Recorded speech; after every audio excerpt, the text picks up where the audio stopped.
Hey elementary team, I'm going to go through your guys' leader guides and explain how they go so that way you can feel totally comfortable with them. First thing I want you guys to know is as soon as that check-in flow has stopped or come down to a slight trickle, you are going to be moving into large group.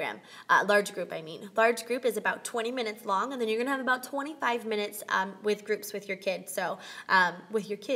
So I just wanted you guys to know that ahead of time. So you're going to be moving pretty quick into groups, into large group. So here is the first through third, and as you guys can see, there's a fourth through fifth. This is designed to separate these kids in groups. I know that currently not all services has the capacity to do that, so please know that we are recruiting and looking and developing. If you know someone that you think would be stellar at being in elementary, invite them to the team or tell me who they are so I can connect with them and bring them in, because ideally this is where we're going.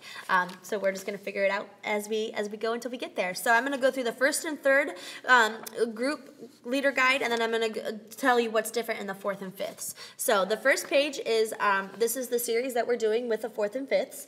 With all of the elementaries. It's called Gadgets and Gizmos, Uniquely Wired, Wonderfully Made. This is like just an over page, a front page telling you what we're doing. So you can see that we're in week 1, what grade you're in, and what thing is. So the first couple pages just give you general guidelines so that way you know what you're walking into. Every time that we do something new, you flip a page, and that's exciting because then you don't have to worry about where on the page you're at. This next page, you'll see it tells you the Bible story and where it's located, the bottom line, which is the new language for the bright idea. It's called the bottom line. Then it gives you the memory verse, and then down here there's a life application, that you can talk about, and then the basic truth. This is on every page, so don't feel like you have to know it because it is on every one of them. This gives you kind of an order of service. We have the prelude, setting the tone for the experiences for leaders only to create the environment. Then we have social games, social time. Then we have a story. Then we have worship. And then we have groups, and then they go home. So that is it gives you an order of service. And then this just gives you the getting ready, the things that you're going to need to know. We are taking care of the setup, so this one might not be super, you might not have to spend a lot of time on it because we're doing a lot of it for you, but it tells you what you're going to need for the social time and what you're going to need for your group time. And I'll explain in just a second what I mean by social time. So, as check-in is happening, they have what they call social games. And it's a way to have the kids interact in a way that is totally fun. It's just a game. And they're going to begin knowing what we're talking about as we go through this. If they don't want to play it, that's fine. They don't have to, but it's something cool to engage them before groups in a fun way.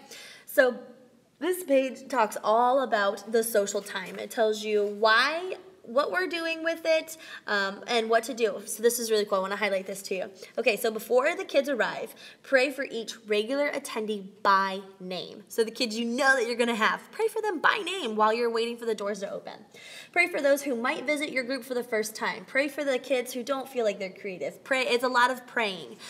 So please don't pass over that. And then it tells you what you're going to need, what you're going to do, and what you're going to say for the social game. Every page is set up like that. What you need, what you do, what you say. So really, they're handing you the instructions. All you got to do is read it, know it, and apply it. It's really cool. So that's the social game before large group. And then then we're going to go to group. It's large group, so they're going to just be in there. It's about 20 minutes long. It's set up pretty similar to what we've been doing. It's just the language is a little different and the layout is just a little different. So then after that, we're going to say, okay, guys, for this weekend, we're going to have you guys stay in the large program room because if we move them back to the room, like our spaces aren't set for that yet. And I don't want to throw too many new things at the kids. So we're actually just going to stay right in the room. But then we're going to kick over to the groups time. You will not be paced by the large program teacher. You're on your own. You have 25 minutes to lead your group. That's why I'm stressing. Please read through your leader guide because this gives you everything you're going to need to be successful. You just have to take the time to look through it. So this tells you up here at groups. So groups, we're connecting a safe place for kids to connect. And then it tells you, like the first thing they're doing is like an activity game. You're talking about what we went through. So kind of like when we would circle up and talk through it. but it's a game, so that's really cool. It gives you what to do, and it tells you every instruction that you're going to need to know to play the game. You're going to want to know the rules, and then down here it tells you what to say. Now you'll notice that there's these little numbers. There's 1, 2, and 3, so there's 3 parts to your groups, and that's really cool because then you know exactly what comes next. So that's the game, and then down here it says make it personal. Share with the group one of your favorite things that God made, and so it gives you a chance to speak into it too. And then your final page, you can see it says 2, and then it says 3. So then you're going to go into the memory verse. You're going to need the Bible. You're going to actually open the Bible and read the verse to them here, and then you're going to teach them the memory verse. There are no motions. It's up to you guys to however you want to teach your kids that memory verse. And then down here, number 3, pray and dismiss. And it also tells you what you say, what you do, and then what you say again. So everything you're going to need to know is right in here. The only difference between 4th and 5th and 1st through 3rd is, okay, so you're going to see, I'm going to breeze through this one because we just went through that one in pretty great detail. So this is the same thing, order of service, everything that you're going to need to get ready. It's the social activity as well. This one's, I think the social activities are the same in them. No, they're different. Okay, so they have different social games. That's why eventually I want 2 leaders for each age group, so that way they can play their different games. And then the same thing over here. You have this, but for 4th and 5th down here, they have additional questions to dig through if time allows. That's the difference between 1st and 3rd and 4th and 5th. 4th and 5th, we're digging into a little deeper discussion. 1st through 3rd, we're not. So, and then after that, you go through your memory verse and your prayer. So that's the biggest difference between those.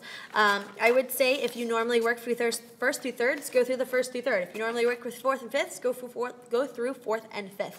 They're set up pretty similar. They're just different activities and more questions for 4th and 5th. If you guys have any questions, any way I can serve you better, please let me know, and I'll see you this weekend.